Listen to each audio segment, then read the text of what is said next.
நாடு முழுவதும் பல குற்ற சம்பவங்கள் நடந்துக்கிட்டு தான் இருக்கு. காவல்துறையினரும் விசாரிச்சுக்கிட்டு தான் இருக்காங்க. அது மாதிரியான பல குற்ற சம்பவங்களின் தொகுப்பு தான் நிகழ்தகவு.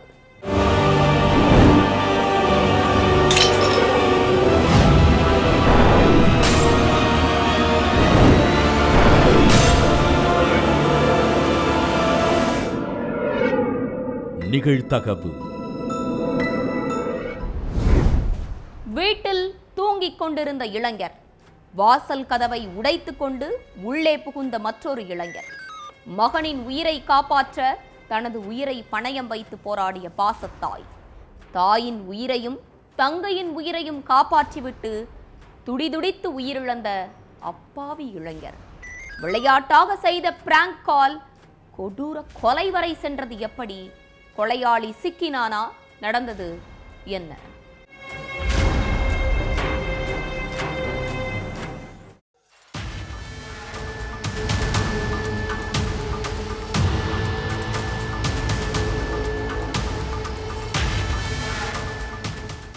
நடு ராத்திரியில ஒரு வீட்ல இருந்து கேட்ட பயங்கர சத்தமும் அழுகுரலும் அந்த ஏரியாவில் உள்ள எல்லாரையும் பதற்றப்பட வச்சுது.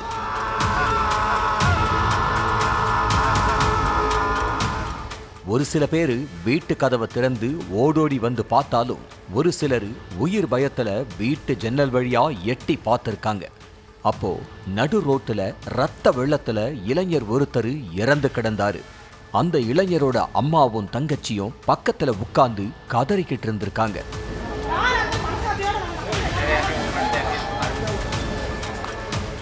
ரவுடிகளுக்குள்ள ஏதாச்சும் சண்டையா இருக்கும், இல்லன்னா காதல் விவகாரமா இருக்கும்னு அக்கம் பக்கத்துல உள்ளவங்கெல்லாம் அவங்களுக்குள்ளவே பேசிக்கிட்டு இருந்தாங்க. ஆனா நண்பர்களுக்குள்ள விளையாட்டா பண்ண ஒரு பிராங்க் கால் தான் இந்த கொடூர சம்பவத்துக்கு காரணம்னு அவங்க யாருக்கும் அப்ப தெரிஞ்சிருக்க வாய்ப்பில்லைதான்.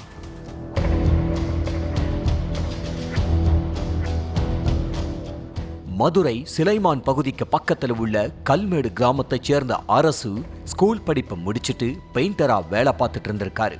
இவரும் அதே ஏரியாவை சேர்ந்த அழகு பாண்டியும் சின்ன வயசுல இருந்தே நண்பர்களா இருந்திருக்காங்க.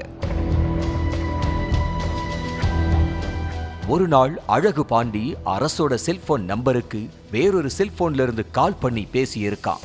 போனை அட்டன் பண்ணி பேசின அரசு கிட்ட, நான் இன்ஸ்பெக்டர் பேசுறேன்னு சொல்லி பேசின அழகு பாண்டி, உன் மேல கம்ப்ளைண்ட் வந்திருக்கு, ஊருக்குள்ள சண்டித்தனம் பண்ணிக்கிட்டு திரியறியான்னு கேட்டு மிரட்டுற தொனியில பேசி இருக்கான். அப்போ அழகு பாண்டி தான் பக்கத்துல இன்னொரு செல்போன்ல இருந்து வாக்கி டாக்கி சவுண்ட் கேட்கிற மாதிரி செட் பண்ணி இருக்கான்.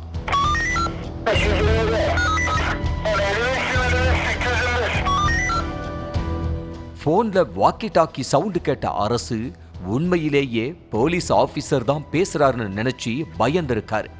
அடுத்து உங்க அம்மா கிட்ட போனை கொடுன்னு அழகு பாண்டியும் சொன்னதும் அரசுவும் அம்மா கிட்ட போனை கொடுத்து பேச வச்சிருக்காரு. அப்போ உங்க பையன் ரொம்ப சேட்டை பண்றான், ஒழுங்கா இருக்க சொல்லுங்க, இல்லனா உள்ள தள்ளி லாடம் கட்டிடுவோம்னு சொல்லி மிரட்டி இருக்கான் அழகு பாண்டி. போலீஸ் ஸ்டேஷன்ல இருந்து கால் பண்ணி மிரட்டுறாங்களேன்னு நினைச்சு அரசுவும் அவங்க அம்மாவும் ரொம்பவே பயந்து போயிருக்காங்க. ஆனா போலீஸ் பேசுறத மாதிரி பேசி மிரட்டினது அழகு பாண்டிதாங்கிறது கொஞ்ச நாளுக்கு அப்புறம்தான் அரசுக்கு நண்பர்கள் ஒரு சிலர் மூலமா தெரிய வந்திருக்கு. இந்த விஷயம் தெரிஞ்சு கடும் கோபம் அடைஞ்ச அரசு நேரா அழகு பாண்டி கிட்ட போய் சண்டை போட்டிருக்காரு. உனக்கு பிராங்க் பண்றதுக்கு ஒரு அளவு இல்லையா? நானும் எங்க அம்மாவும் எவ்வளோ பயந்து போயிட்டோம்னு தெரியுமா உனக்குன்னு கேட்டு கொந்தளிச்சிருக்காரு. அது மட்டும் இல்ல, இந்த விஷயத்தால 2 குடும்பத்தாருக்கு இடையிலையும் பெரும் வாக்குவாதம் ஏற்பட்டிருக்கு. அப்புறம் அக்கம் பக்கத்துல உள்ளவங்கெல்லாம் சேர்ந்து அவங்கள சமாதானப்படுத்தி அனுப்பி வச்சிருக்காங்க.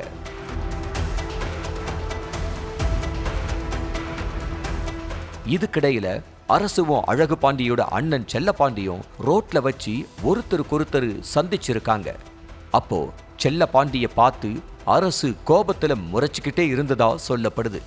இத பார்த்த செல்லப்பாண்டி, நம்மள பார்த்து இப்படி முறைச்சிட்டு இருக்கானே, இப்படியே விட்டா இவன் நம்ம தம்பியை ஏதாச்சும் பண்ணிடுவானோன்னு நினைச்சு அரசுவை கொல்ல முடிவு பண்ணியிருக்காரு. நடுராத்திரி 12 மணிக்கு கையில கத்தியோட அரசு வீட்டுக்கு போயிருக்கான் செல்லப்பாண்டி. வாசல் கதவை 2-3 முறை தட்டியும் திறக்காததுனால கதவை காலால எட்டி உதைச்சிட்டு வீட்டுக்குள்ள போயிருக்கான்.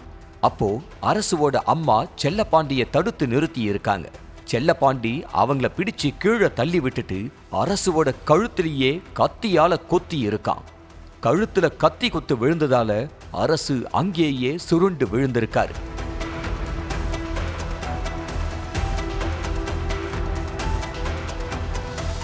அப்போ கையில கத்தியோடு இருந்த செல்லப்பாண்டிய அரசுவோட அம்மாவும் தங்கச்சியும் பிடிச்சு தள்ளி விட்டு இருக்காங்க. அடுத்து செல்லப்பாண்டி அவங்க 2 பேரையும் கத்தியால குத்த ட்ரை பண்ணி இருக்கான். இத பார்த்த அரசு கழுத்திலிருந்து ரத்தம் கொட்டுன்னு கொட்டிக்கிட்டு இருந்த நேரத்திலையும் செல்லப்பாண்டிய அடிச்சு கீழே தள்ளி விட்டுட்டு தன்னோட அம்மாவோட உயிரையும் தங்கச்சியோட உயிரையும் காப்பாத்தி இருக்காரு. இவ்வளவு நடந்தும் ஆத்திரமடங்காத செல்லப்பாண்டி திரும்பவும் ஒரு முறை அரசுவ கத்தியால குத்திட்டு தப்பிச்சு ஓடி இருக்கான். தப்பி ஓடின செல்லப்பாண்டிய பிடிக்க அரசுவும் பின்னாடியே ஓடி இருக்காரு. ஆனா கொஞ்ச தூரத்திலேயே அரசு மயக்கம் போட்டு விழுந்து துடிச்சு உயிரிழந்துட்டாரு. தான் உயிர் போற நேரத்திலையும் தன்னோட அம்மாவையும் தங்கச்சியையும் போராடி காப்பாத்திட்டு உயிரை விட்டிருக்காரு அரசு. விசாரணைக்கு அப்புறம் அரசுவை குத்தி கொன்னுட்டு தப்பிச்சு ஓடின செல்லப்பாண்டிய போலீஸ் அரெஸ்ட் பண்ணி ஜெயில அடைச்சிட்டாங்க. விளையாட்டு வினையாகிறோம்னு சொல்ற மாதிரி சாதாரண பிராங்க் கால் கொடூர கொலையில போய் முடிஞ்சிருக்கிறது அப்பகுதியில பெரும் பரபரப்பை ஏற்படுத்தி இருக்கு.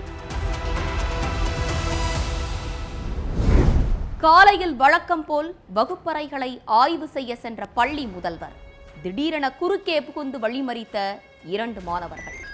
கண்ணுமைக்கும் நேரத்திற்குள் பள்ளி முதல்வரை கத்தியால் குத்திக் கொன்ற கொடூரம். பள்ளி வளாகத்தில் நடந்த கொடூர சம்பவத்தை பார்த்து காதிகலங்கி போன சக மாணவர்கள். நடந்தது என்ன?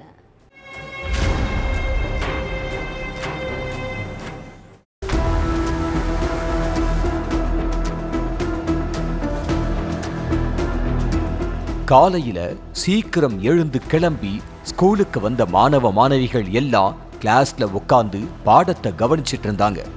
ஆசிரியர்கள் பாடம் சொல்லி கொடுத்துக்கிட்டு இருந்தப்போ திடீர்னு கேம்பஸ்ல இருந்து ஒரு பயங்கர சப்தம் கேட்டிருக்கு.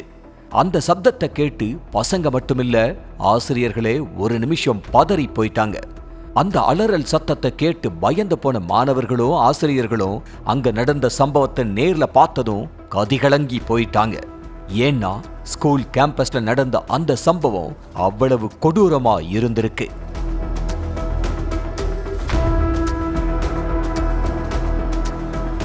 ஹரியானா மாநிலம் ஹிசார் பக்கத்துல பாஸ் அப்படிங்கிற ஒரு கிராமம் இருக்கு.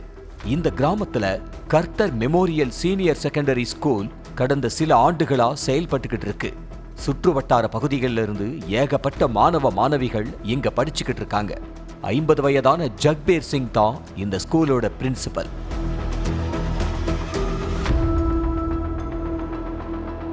ரொம்ப ஸ்ட்ரிக்டான ஸ்கூல்னு பேரெடுத்த இந்த பள்ளியில மாணவர்கள் ஒழுங்கின நடவடிக்கையில ஈடுபட்டா அவங்க மேல கடும் நடவடிக்கை எடுக்க தயங்கவே மாட்டாங்களா. முடி வெட்டுறது, நகம் வெட்டுறது, கரெக்ட் டைமுக்கு ஸ்கூலுக்கு வர்றதுன்னு கல்வியை விட ஒழுக்கத்துக்கு ரொம்ப முக்கியத்துவம் கொடுத்திருக்காங்க. இப்படிப்பட்ட ஸ்கூல்ல +1 படிக்கிற ஒரு மாணவனும் +2 படிக்கிற ஒரு மாணவனும் ஆசிரியர்களோட பேச்ச கொஞ்சம் கூட மதிக்காம தொடர்ந்து ஒழுக்கமற்ற முறையில நடந்துகிட்டதா சொல்லப்படுது. அந்த 2 மாணவர்களும் ஒரே ஏரியாவை சேர்ந்த பசங்கன்னும் சின்ன வயசுல இருந்தே அவங்க க்ளோஸ் ஃப்ரெண்ட்ஸ்னும் சொல்லப்படுது. அவங்க 2 பேருமே டீச்சர் சொன்ன எந்த விஷயத்தையும் ஃபாலோ பண்ணாம தங்களோட இஷ்டத்துக்கு சுத்திக்கிட்டு இருந்திருக்காங்க. இந்த கல்வி ஆண்டு ஆரம்பிச்சதுல இருந்தே அவங்க மேல ஏகப்பட்ட கம்ப்ளைண்ட் வந்திருக்கு. அந்த பசங்களுக்கு கிளாஸ் எடுக்கிற பெரும்பாலான ஆசிரியர்கள் அவங்க ஒழுங்கா பாடத்தை கவனிக்கிறது இல்ல, கிளாஸ்ல உட்கார்ந்து பேசிக்கிட்டே இருக்காங்கன்னு பிரின்சிபல் ஜக்பீர் சிங் கிட்ட சொல்லி இருக்காங்க. உடனே பிரின்சிபலும் அந்த 2 பசங்களை கூப்பிட்டு கண்டிச்சிருக்காரு. அப்போ அவங்க 2 பேருமே தலை நிறைய முடிய வளர்த்துக்கிட்டு திமிரா நின்னுக்கிட்டு இருந்திருக்காங்க. உங்களை பார்த்தா ஸ்கூல்ல படிக்கிற பசங்க மாதிரியா இருக்கு, ரவுடிங்க மாதிரி இவ்வளவு முடி வளர்த்து வச்சிருக்கீங்களன்னு சொல்லி திட்டினதா சொல்லப்படுது. ஆனா மறுநாளும் அந்த பசங்க ஹேர் கட் பண்ணாம அப்படியே தான் ஸ்கூலுக்கு வந்திருக்காங்க. பள்ளி முதல்வர் ஜக்பீர் சிங் தொடர்ந்து 2-3 நாள் அந்த பசங்களை முடிவெட்ட சொல்லிட்டே தான் இருந்திருக்காரு. ஆனா அவங்க யார் பேச்சையும் கேட்காம இஷ்டத்துக்கு இருந்திருக்காங்க. அடுத்து உங்க பெற்றோரை கூப்பிட்டு வந்தாதான் நீங்க கிளாஸ்க்குள்ள போக முடியும், அது வரைக்கும் இங்கேயே நில்லுங்கன்னு சொல்லி பிரின்சிபல் ரூமுக்கு வெளியே நாள் முழுக்க நிக்க வச்சதா சொல்லப்படுது. பிரின்சிபல் ரூம் முன்னாடி நின்னுகிட்டு இருந்தப்ப சக மாணவிகள்லாம் அந்த பசங்களை பார்த்து கிண்டல் பண்ணி சிரிச்சிருக்காங்க. கூட படிக்கிற பசங்க முன்னாடி நம்மள அவமானப்படுத்திட்டாரேன்னு நினைச்ச மாணவர்கள் எல்லாத்துக்கும் காரணமான பிரின்சிபலை கொலை பண்ணணும்னு முடிவு பண்ணி இருக்காங்க. அந்த 2 மாணவர்களும் மறுநாள் காலையில ஸ்கூலுக்கு வரும்போதே கூர்மையான கத்தியோட தான் வந்திருக்காங்க. பள்ளி முதல்வர் ஜக்பீர் சிங் 10:30 மணிக்கு ஒவ்வொரு கிளாஸா ரவுண்ட்ஸ் போயிட்டு இருந்தப்ப திடீர்னு அவரை வழி மறிச்சு பல முறை கத்தியால குத்தி இருக்காங்க. சரமாரியா குத்துனதுனால சுருண்டு விழுந்த பள்ளி முதல்வர் சம்பவ இடத்திலேயே துடிச்சு உயிரிழந்துட்டார். ஸ்கூல் கேம்பஸ்குள்ள வச்சு நடந்த இந்த கொடூர சம்பவத்தை பார்த்து மாணவிகளும் ஆசிரியர்களும் அதிர்ச்சியில உறைஞ்சி போயிட்டாங்க. தகவல் தெரிஞ்சு சம்பவ இடத்துக்கு வந்த போலீஸ் ஸ்கூல்ல இருந்த சிசிடிவி கேமரா காட்சிகளை கைப்பற்றி சம்பவத்தை நேர்ல பார்த்த மாணவர்கள் கிட்டையும் ஆசிரியர்கள் கிட்டையும் விசாரணை நடத்தினாங்க. அடுத்து பள்ளி முதல்வரை கொன்னுட்டு தப்பிச்சு ஓடின 2 மாணவர்களையும் தீவிரமா தேடிக்கிட்டு இருக்காங்க. இந்த சம்பவத்துல இன்னொரு கொடுமையான விஷயம் என்னன்னா, ஆசிரியர்களுக்கும் வழிகாட்டிகளுக்கும் மரியாதை செலுத்துற விதமா கொண்டாடப்படுற குரு பூர்ணிமா நாள் அன்னைக்கு தான் இந்த பயங்கர சம்பவம் நடந்திருக்கு. ஊரே ஆசிரியர்களை கௌரவிச்சு தலையில தூக்கி வச்சு கொண்டாடிக்கிட்டு இருந்த நேரத்துல அரக்க குணம் கொண்ட இந்த 2 பசங்களும் பள்ளி முதல்வரை துடிக்க கொன்னு இருக்காங்க. பாடம் சொல்லி கொடுக்கிற ஆசிரியர்களை பார்த்தாலே மாணவர்கள் கையெடுத்து கும்பிடுற காலம் போய் இப்ப கத்தியை எடுத்து குத்துற காலமா இருக்கு. முடிவெட்டுங்க, ஒழுக்கமா இருங்கன்னு சொன்ன ஒரே காரணத்துக்காக ஸ்கூல் பிரின்சிபலை மாணவர்களே துடிக்க கொன்ன சம்பவம் அதிர்ச்சியை மட்டுமில்ல, வருங்கால தலைமுறை எப்படி இருக்க போதுங்கிற அச்சத்தையும் சேர்த்தே எழுப்பி இருக்கு. வீட்டின் முன் விளையாடிக் கொண்டிருந்த சிறுமி திடீரென பாய்ந்து வந்து கடித்து குதறிய தெருநாய். காயமடைந்த சிறுமியை அரசு மருத்துவமனையில் அனுமதித்த பெற்றோர் நலம் விசாரிக்க வந்த உறவினரை மருத்துவமனையில் வைத்தே குத்தி கொன்ற கொடூரம். சிறுமியை பார்க்க வந்த இடத்தில் உறவினர்களுக்குள் வாக்குவாதம் ஏற்பட்டது ஏன்? ஆக்ரோஷமாக குத்தி கொலை செய்யும் அளவுக்கு நள்ளிரவு நேரத்தில் நடந்தது என்ன?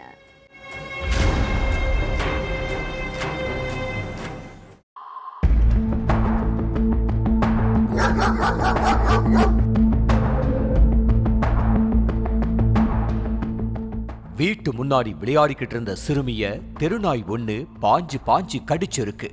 இத பார்த்த பெற்றோர் பதறி அடிச்சுக்கிட்டு போய் நாயை விரட்டி விட்டுட்டு சிறுமிய ஹாஸ்பிட்டலுக்கு கூட்டிட்டு போயிருக்காங்க. ஹாஸ்பிட்டல்ல அனுமதிக்கப்பட்ட சிறுமி சிகிச்சைக்கு அப்புறம் நல்லா இருக்காங்க.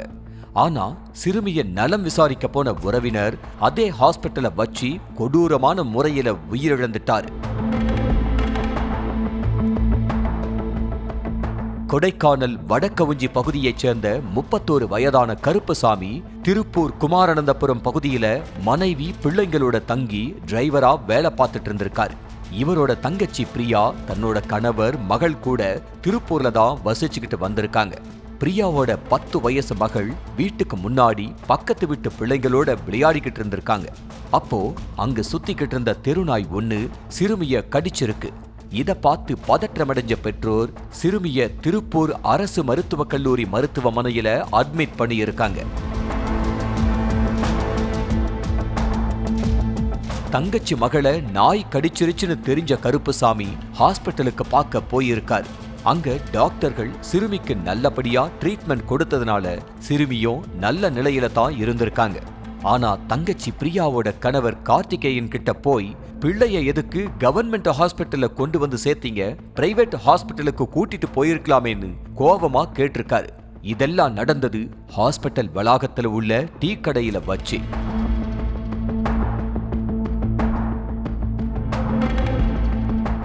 அப்போ கார்த்திகேயனோட அக்கா கணவர் 51 வயதான குலசி வேலுவும் சிறுமிய பாக்குறதுக்காக ஹாஸ்பிட்டலுக்கு வந்திருக்காரு.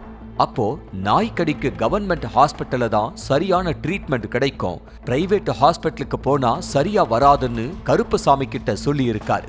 பிரைவேட் ஹாஸ்பிட்டலுக்கு போயிருந்தா தான் சரியா இருக்கும்னு கருப்பசாமி சொல்ல, நாய்க்கடிக்கு கவர்மெண்ட் ஹாஸ்பிட்டல் தான் பெஸ்ட்னு குலசிவேலு சொல்ல, இப்படியே 2 பேருக்கு இடையில பயங்கர வாக்குவாதம் ஏற்பட்டிருக்கு.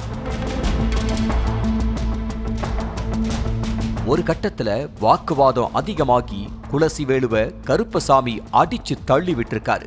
உடனே 2 பேரும் கட்டி உருண்டு சண்டை போட்டிருக்காங்க. உறவினர்களுக்குள்ள ஏற்பட்ட மல்லுக்கட்டுனால ஹாஸ்பிட்டல் வளாகமே கலேபரமா மாறிடுச்சு. அடுத்து ஏன் மேலேயே கை வச்சிட்டியான்னு ஆத்திரம் அடைஞ்ச குலசிவேலு கத்தியால கருப்பசாமியோட கழுத்திலேயே ஓங்கி குத்தி இருக்காரு. அதே வேகத்துல கருப்பசாமியோட உடம்புலையும் ஆக்ரோஷமா குத்தி இருக்காரு. இதுல நிலை குலைஞ்சி விழுந்த கருப்பசாமிய உறவினர்கள் மீட்டு அதே ஹாஸ்பிட்டல்ல சிகிச்சைக்கு சேர்த்தாங்க. ஆனா மறுநாள் காலையில கருப்பசாமி சிகிச்சை பலன் கொடுக்காம உயிரிழந்துட்டார்.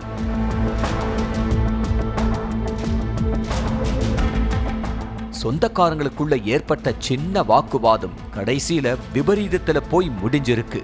விசாரணைக்கு அப்புறம் கருப்பசாமியை குத்தி கொன்ற குலசிவேலுவை போலீஸ் அரெஸ்ட் பண்ணி சிறையில அடைச்சிட்டாங்க. கூட்டாளிகளுடன் ஸ்கார்பியோ காரில் சுற்றுலாவுக்கு சென்ற சரித்திர பதிவேடு குற்றவாளி தலையில் கல்லை போட்டு துடிக்க துடிக்க கொலை செய்து சாலை ஓரத்தில் வீசிவிட்டு சென்ற பயங்கரம். பலமுறை ஜெயிலுக்கு சென்று வந்த A+ கேட்டகரி ரவுடியை கச்சிதமாக திட்டம் தீட்டி கதையை முடித்த கும்பல் யார்? கொலையாளிகள் பிடிபட்டார்களா?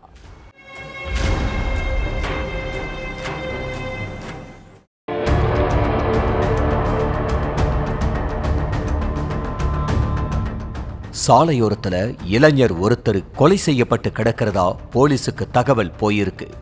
அதுக்கப்புறம் கொலை நடந்த திண்டுக்கல் மாவட்டம் வத்தலகுண்டுக்கு போலீஸ் வேகமா போயிருக்காங்க. அங்க கழுத்தறுக்கப்பட்டு உயிருக்கு போராடிக்கிட்டு இருந்த சிவமணிய போலீஸும் மக்களும் சேர்ந்து மீட்டு கவர்மெண்ட் ஹாஸ்பிட்டலுக்கு கொண்டு போனாங்க.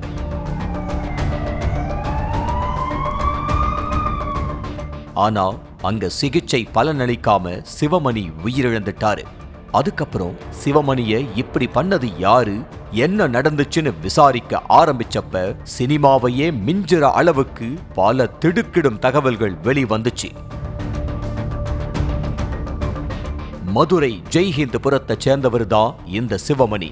கொலை, கொள்ளை, அடிதடின்னு மதுரையையே கண்ட்ரோல்ல வச்சுக்கிட்டு இருந்திருக்காரு.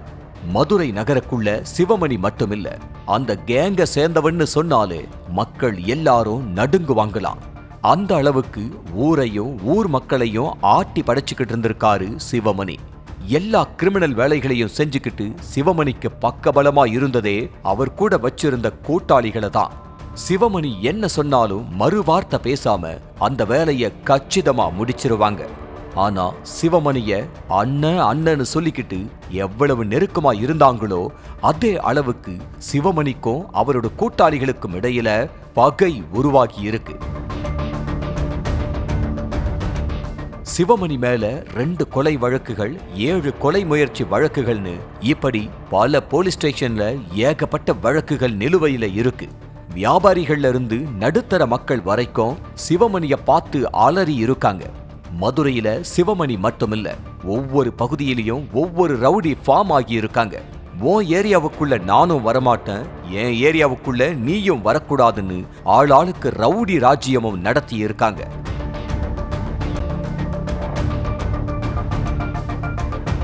இதுக்கு நடுவுல சிவமணி தன்னோட கூட்டாளிகள் எல்லாரும் என்னோட காலுக்கடியில தான் இருக்கணும், நான் சொல்றதை தான் கேட்கணும்னு கண்டிஷன் போட்டு இருக்கான். அப்படி சிவமணி சொல்றத கூட்டாளிகள் யாரும் கேட்கலனா அவங்களோட கதைய முடிச்சிருவேன்னு மிரட்டலும் விட்டிருக்காரு. இதுதான் சிவமணி உயிரையே காவு வாங்குறதுக்கு முக்கிய புள்ளியாவே இருந்திருக்கு.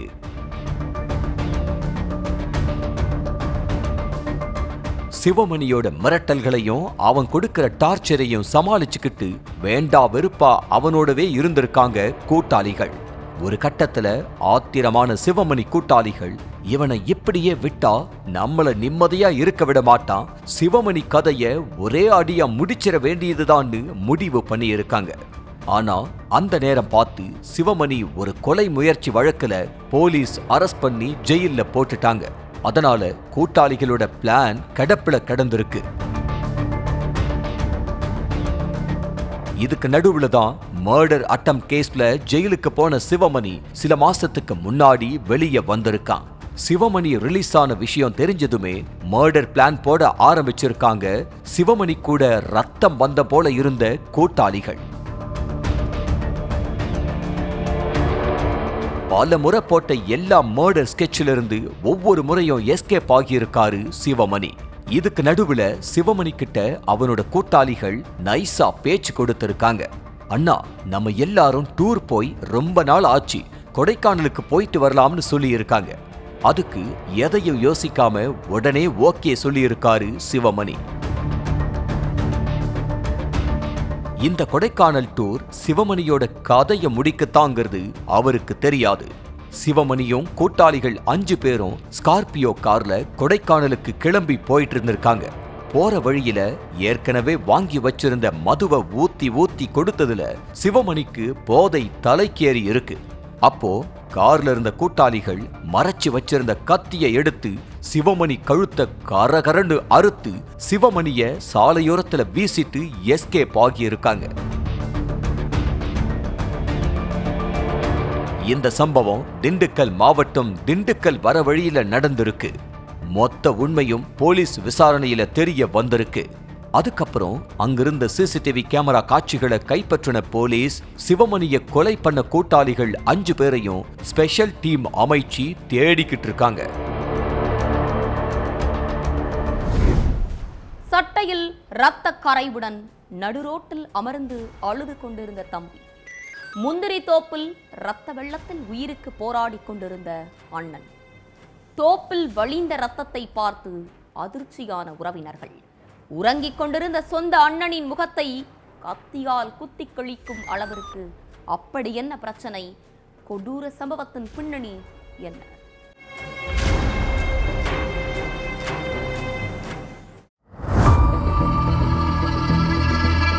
அதிகாலையில டீ கடையில 2-3 பேர் நின்னுக்கிட்டு டீ குடிச்சிட்டு இருந்தாங்க. அந்த நேரத்துல டிரெஸ் முழுக்க ரத்த கரையோட நடந்து வந்த ஒருத்தன் திடீர்னு நடு ரோட்ல உட்கார்ந்து தேம்பி அழுது இருக்கான். அவன் டிரெஸ்ல இருந்த ரத்தத்தை பார்த்ததும் டீ கடையில நின்னுக்கிட்டு இருந்தவங்களும் ரோட்ல நடந்து போயிட்டு இருந்தவங்களும் திகைச்சு போய் நின்னு இருக்காங்க. அப்ப டீ கடையில இருந்த 2 பேரு ஒருவித பயத்தோடவே அவனை நெருங்கி போனாங்க. பக்கத்துல போனதும் அந்த நபர்கிட்ட, என்னப்பா ஆச்சு, எதுக்கு அழுதுகிட்டு இருக்க, சட்டையில என்ன அது ரத்த கரன்னு கேட்டிருக்காங்க. அதுக்கு அவன் சொன்ன விஷயம் 2 பேருக்கும் தூக்கி வாரி போட்டிருக்கு. கடலூர் பன்ருட்டி பக்கத்துல அரசடி குப்பங்கிற கிராமம் இருக்கு. இந்த கிராமத்துல கலியமூர்த்திங்கிறவரு குடும்பத்தோட வாழ்ந்துட்டு வர்றாரு.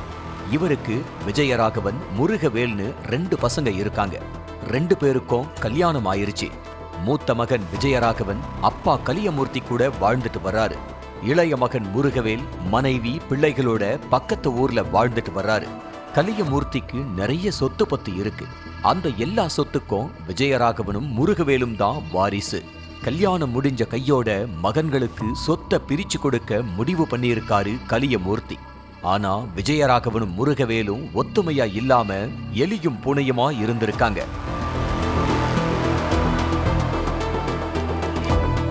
மூத்த பையன் விஜயராகவன் அப்பா கலியமூர்த்தி எது சொன்னாலும் கேட்டு நடந்துப்பாரு.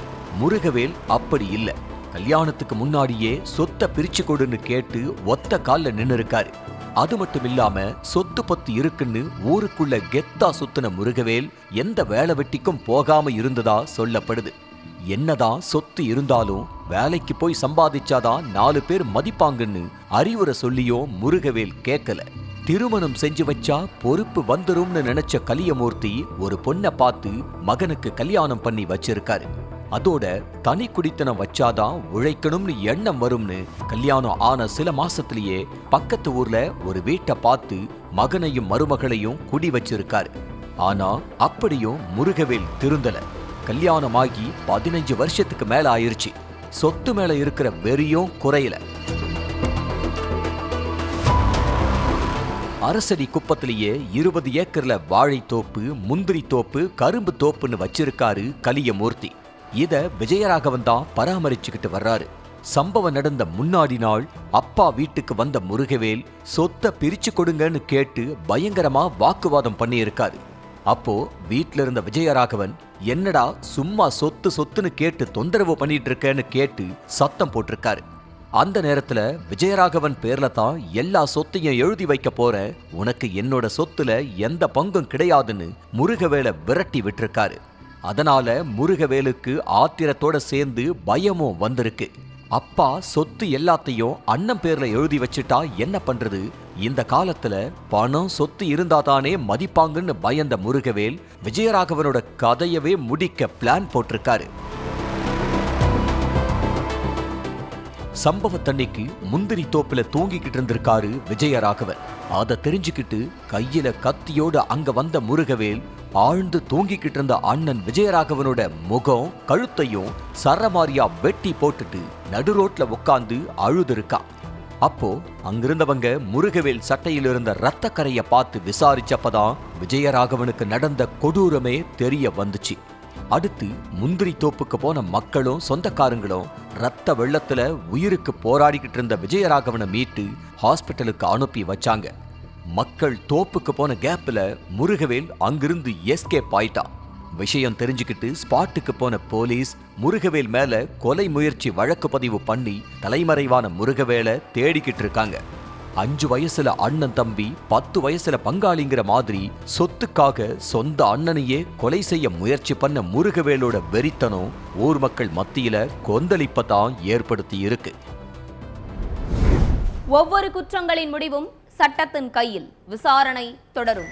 பார்க்கலாம் அடுத்த நிகழ்தகவல்.